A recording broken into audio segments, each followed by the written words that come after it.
আসসালামু আলাইকুম। দেখেন ফুলকপি কাটছি পাতা সহ করে। ফুলকপি তো আর এখন বিকে না।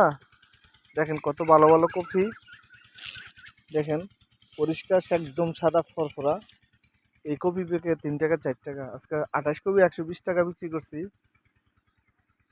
এই একটি চারা কিনাইছিলাম 2 টাকা 50 পয়সা, 3 টাকা পড়ছে।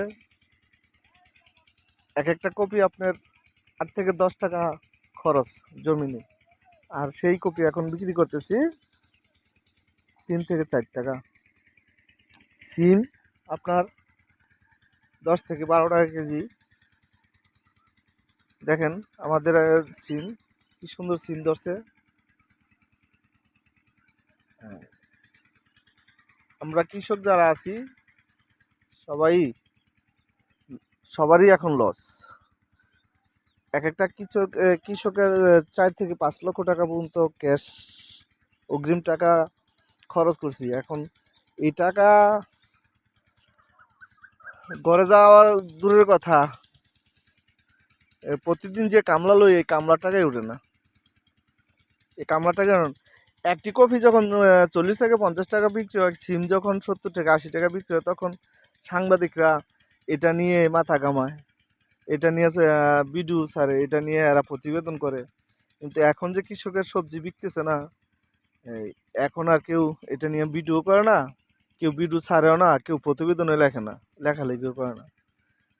তাই আমি সাংবাদিক ভাইদের কাছে অনুরোধ, আপনারা সবাই কৃষকের কথা চিন্তা করুন এবং কৃষকের যে লস, এই লসের কথা চিন্তা করে প্রচার করুন এবং সারা বাংলাদেশকে জানিয়ে দিন কৃষক কত লসের দিকে আছে, কৃষক কত আজকে অসহায়। এক বস্তা সার কিনতে গেলে 2100 টাকা 2200 টাকা লাগে। একটা কীটনাশকের এই 100 মিলি একটা ওষুধ কিনতে গেলে 300 থেকে 600 টাকা লাগে। একটা নিড়ানি কামলা লইতে গেলে 600 টাকা লাগে। তিন বেলা খাওয়াইতে হয়। আর আজকে কৃষক নিরুপায়। লক্ষ লক্ষ কৃষক আজকে মারা যেতেছে, লক্ষ লক্ষ কৃষক আজকে কষ্টে আছে। ধার দেনা কিস্তিতে টাকা তুলা কৃষি কাজ করছে। আজকে কৃষকের কোনো সবজি বিক্রি হইতেছে না, কৃষকের কোনো সবজি আজকে বিক্রি হইতেছে না। আপনারা দয়া করে এটা প্রচার করুন এবং সরকারের কাছে পৌঁছে দেন, যাতে সরকার কৃষি লোন দেয় এবং সরকারিভাবে কিছু প্রণোদনা দেয়। এ বলে আমার বক্তব্য শেষ করছি। আসসালামু আলাইকুম।